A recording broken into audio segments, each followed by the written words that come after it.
Hello students, welcome channel सब कुछ no. आज आप लोग पढ़ेंगे क्लास 9th एनसीईआरटी मैथ का प्रश्नावली 8.1 में क्वेश्चन नंबर 5 से आगे। इससे पहले वाले पार्ट में आप लोगों ने प्रश्नावली 8.1 में क्वेश्चन नंबर 4 तक पूरा कंप्लीट पढ़ाई किया था। तो अगर आप लोग चैनल पर नए हैं, चैनल को सब्सक्राइब करिए, वीडियो को लाइक करिए, ज़्यादा से ज़्यादा शेयर करिए ताकि सभी लोग आसानी से ऑनलाइन पढ़ाई कर सकें। देखिए, ये जो 2022 और 23 वाला सत्र चल रहा है, इसमें आप लोगों को यही एनसीईआरटी वाला बुक पढ़ना है और इसका जितना भी चैप्टर इस बुक में दिया गया है सबको पढ़ना है। 21 और 22 वाले सत्र में 30% कोर्स कम पढ़ना था, तो हमने चैप्टर 7 तक पहले पढ़ाया हुआ है, उसको आप लोग देख के हमने एक एक क्वेश्चन पढ़ाया हुआ है, तो आप लोग देख के वहां से पढ़ सकते हैं। और चैप्टर 8 हम अब पढ़ा रहे हैं, जिसमें 8.1 में क्वेश्चन नंबर 4 तक हमने पहले पढ़ा दिया हुआ है। तो देखिए, यहाँ पर क्वेश्चन नंबर 5 में दिया गया है, दर्शाइए कि यदि एक चतुर्भुज के विकर्ण बराबर हों और परस्पर समद्विभाजित करना तो वह एक वर्ग होता है। सिद्ध करना है कि एक वर्ग होगा, एक चतुर्भुज दिया गया है। तो हम लोग पहले फिगर बनाते हैं, एक चतुर्भुज बना लेते हैं।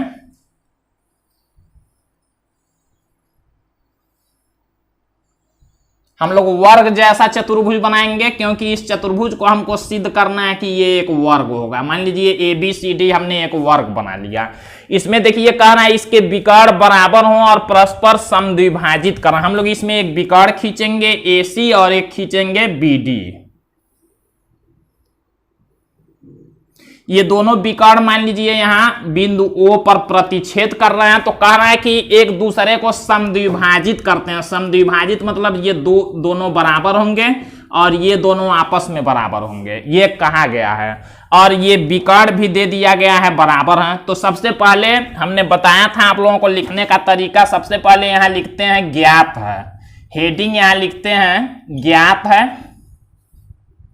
अब ज्ञात है में जो भी क्वेश्चन में दिया होता है उसको अपने भाषा में लिखा जाता है। तो हम लोग लिखेंगे, देखिए एक चतुर्भुज दिया गया है ABCD, तो हम लोग लिखेंगे एक चतुर्भुज ABCD लिखेंगे तथा इसके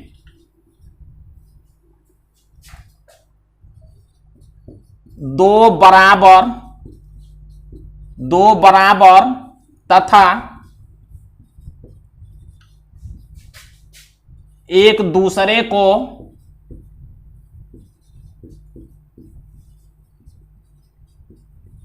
समद्विभाजित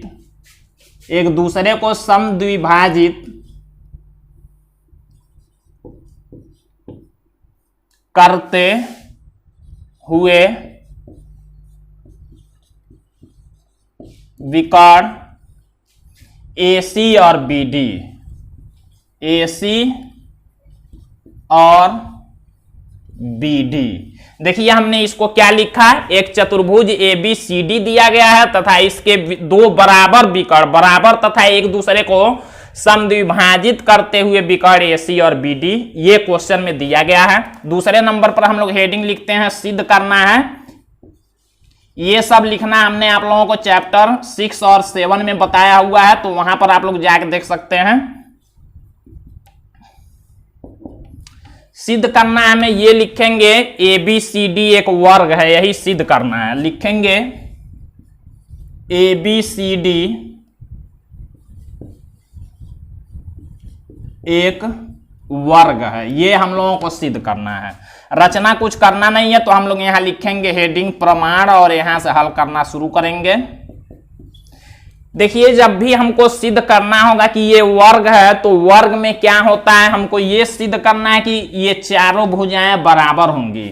और केवल चारों भुजाएं बराबर होने से भी वर्ग नहीं होगा, चारों भुजाएं बराबर होती हैं समचतुर्भुज में भी। तो हमको ये भी सिद्ध करना होगा कोई एक कोण 90 अंश का। जब एक कोण 90 का होगा तो सबको हम लोग 90 अंश लिख सकते हैं। और इस तरह से चारों भुजाएं जब बराबर होंगी तो हम लोग कहेंगे एक वर्ग है। तो हम लोगों को ये सिद्ध करना होगा। आप देखिए कैसे सिद्ध करेंगे, हम लोग कोई कोई भी दो एक पास वाला त्रिभुज लेंगे और उसको दिखाएंगे सर्वांगसम। सर्वांगसम हमने त्रिभुज वाले चैप्टर में बताया हुआ है। आप लोग वहां से जाके पूरा डिटेल में पढ़ सकते हैं। सर्वांगसम कहते किसको हैं, कैसे सर्वांगसम दिखाएंगे। तो देखिए कोई भी हम लोग मान लीजिए हम लोग ये दोनों त्रिभुज को लेकर सर्वांगसम दिखाते हैं। इससे क्या होगा, जब दो त्रिभुज सर्वांगसम हो जाएंगे तो आप लोग जानते हैं कि सभी संगत भुजाएं संगत कोण बराबर होंगे, तो ये भुजा हम लोग इसके बराबर कह सकते हैं।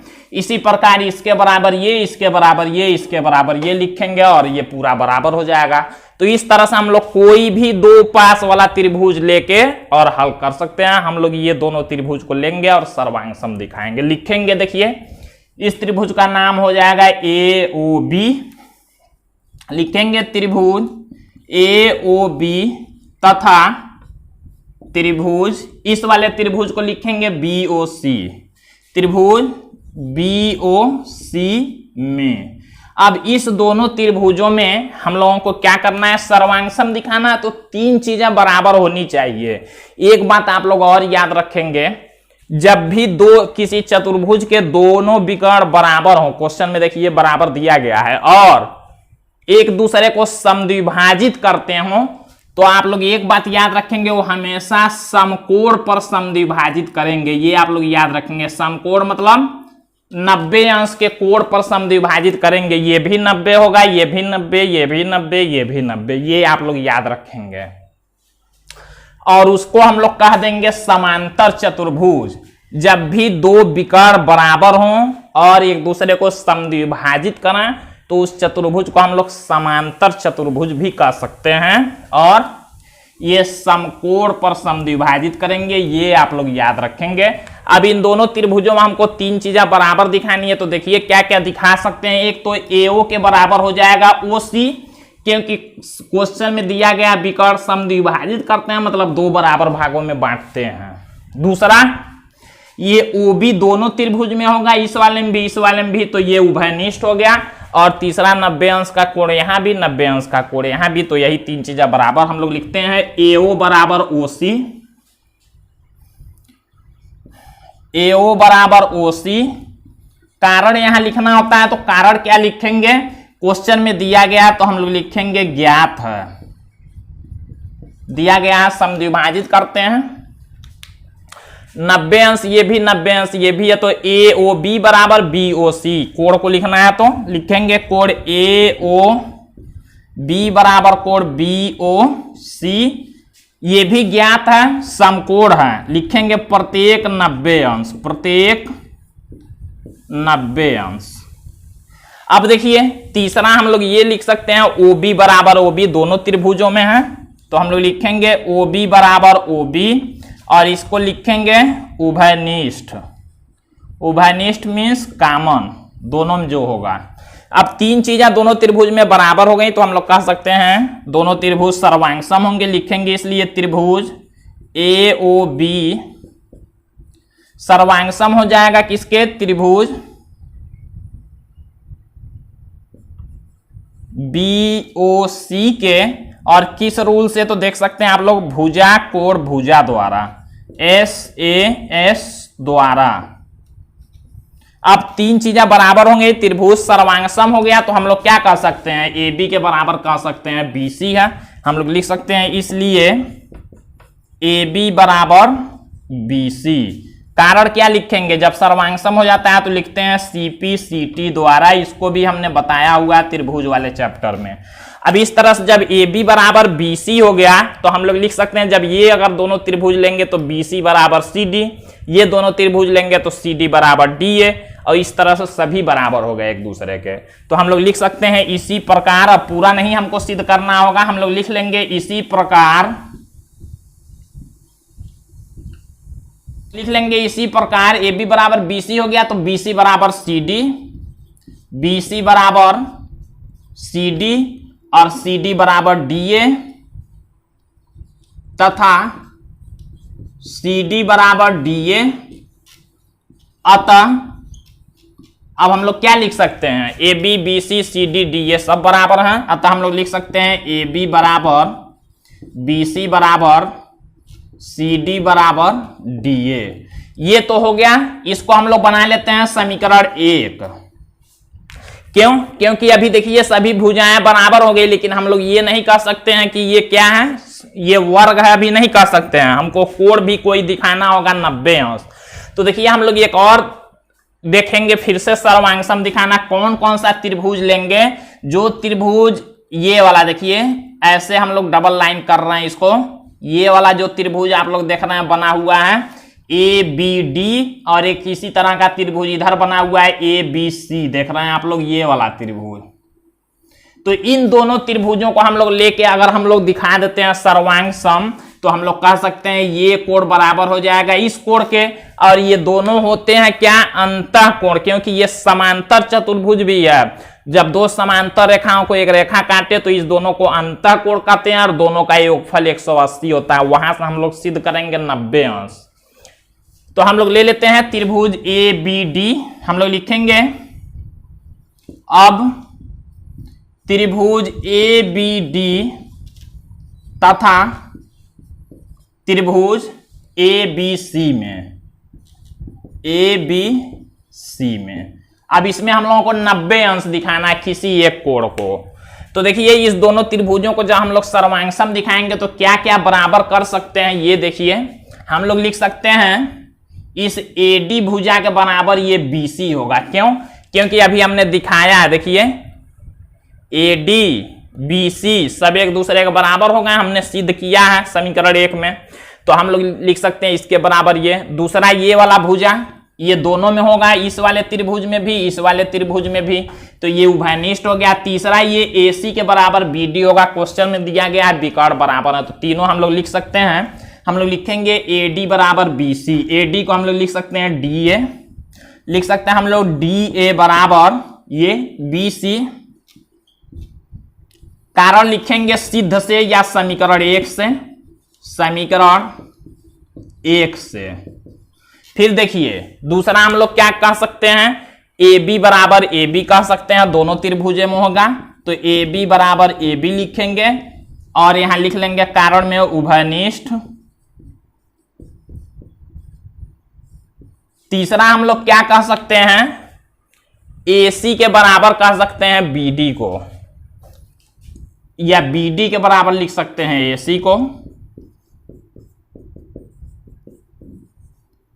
और इसका कारण लिखेंगे ज्ञात है क्योंकि क्वेश्चन में ही दिया गया है। अब देखिए जब तीनों भुजाएं तीन चीजें दोनों त्रिभुज में बराबर हो गई तो हम लोग कह सकते हैं दोनों त्रिभुज सर्वांगसम में लिखेंगे, इसलिए त्रिभुज ABD सर्वांगसम होगा त्रिभुज ABC के, और कारण क्या लिखेंगे SSS द्वारा, मतलब भुजा भुजा भुजा द्वारा। अब जब देखिए दोनों त्रिभुज सर्वांगसम हो गया तो हम लोग कह सकते हैं ये कोण इसके बराबर हो जाएगा। सर्वांगसम होने के बाद हम लोग लिख सकते हैं इसलिए कोण A के बराबर कोण B है।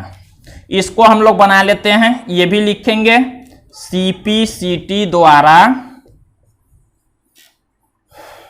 अब देखिए इसको A के बराबर हमने B लिख लिया CPCT द्वारा। अब हम लोग क्या करते हैं, इसको यहां से हटाएंगे, आप लोग जल्दी से नोट करिए, फिर हम लोग आगे देखते हैं। अब देखिए इसको हम लोग जो कोण A के बराबर B आया इसको हम लोग बना लेते हैं समीकरण 2।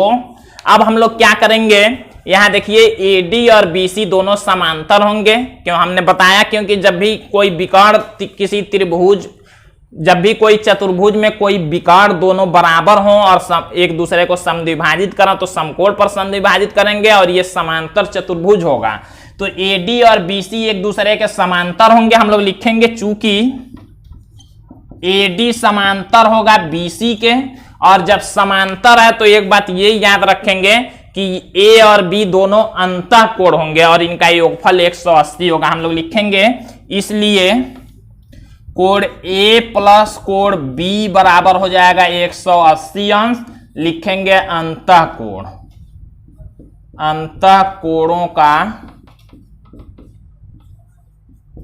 योगफल।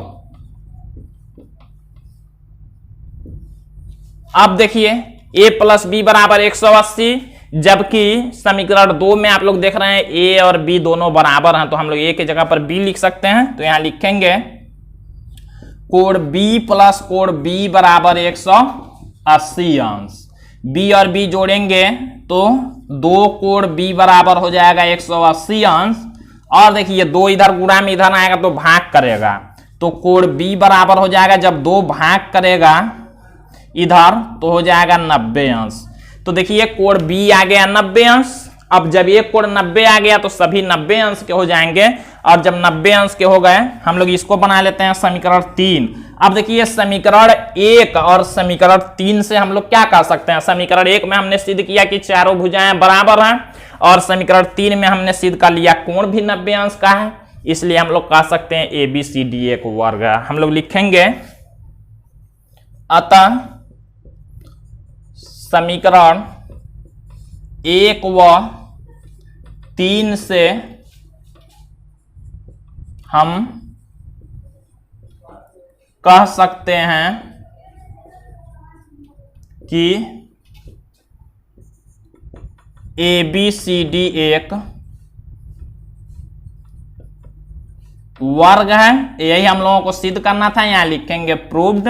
इस तरह से आप लोग सिद्ध कर लेंगे ये क्वेश्चन। अब बाकी के बचे हुए क्वेश्चन आप लोग अगले पार्ट में देखेंगे। तो आज के लिए बस इतना ही।